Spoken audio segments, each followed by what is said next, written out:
parole est à Monsieur Pierre Dharréville pour le groupe GDR-NUPES. Pour 2 minutes. Merci Madame la Présidente. Madame la Ministre, je voudrais commencer par vous dire que je pense que les groupes de niveau produiront tout l'inverse d'une lutte contre les inégalités. Et je crois que c'est une idée en trompe-l'œil en réalité. Alors j'ai bien entendu dans votre réponse tout à l'heure que vous aviez peut-être perçu qu'il pouvait y avoir des effets problématiques et que vous allez essayer d'en limiter les effets, mais ça me semble n'être pas un bon outil pour lutter, mais au contraire un outil d'aggravation de ces inégalités. De manière peut-être un peu provocatrice, je voudrais vous demander s'il faut réarmer l'école.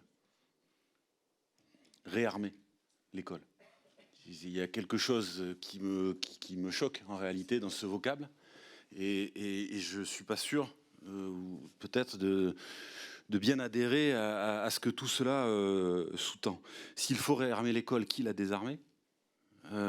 Pourquoi en sommes-nous à cette situation ? D'ailleurs, je ne suis pas sûr que le diagnostic soit complètement partagé, mais je vois derrière cela une sorte de conception un peu autoritaire, vous voyez, de l'éducation, qu'on voit à travers un certain nombre de propos, de propositions même qui sont faites, et une volonté aussi d'uniformisation. Et vous voyez bien que je parle de l'uniforme, mais pas seulement.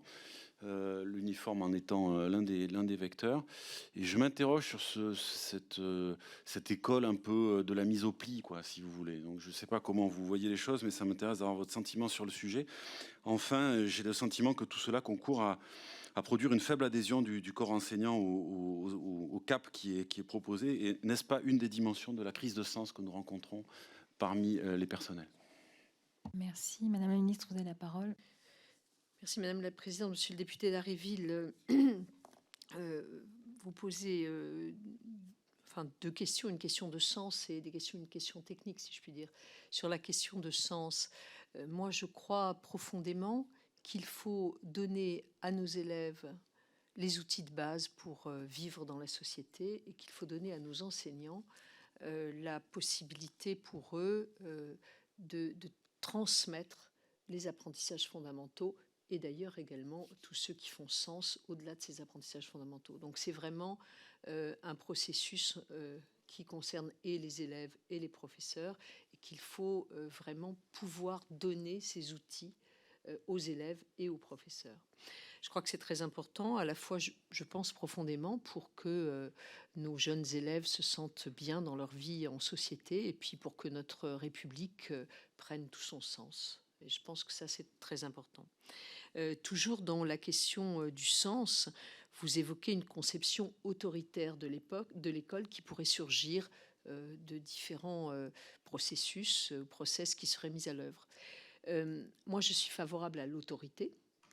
J'ai eu l'occasion de le dire, à défaut de l'écrire, encore que non, je l'ai écrit aussi. Je suis favorable à l'autorité parce que dans une école, il faut des règles, il faut le respect de ces règles et il faut évidemment le respect de l'ensemble de la communauté. Donc je suis favorable à l'autorité.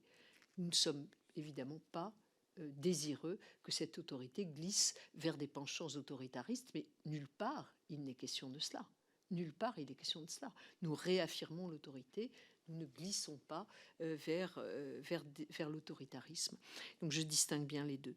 Enfin, vous évoquez, dernier point, la question des classes de niveau, des groupes de niveau, puisqu'il ne saurait être question de classes de niveau.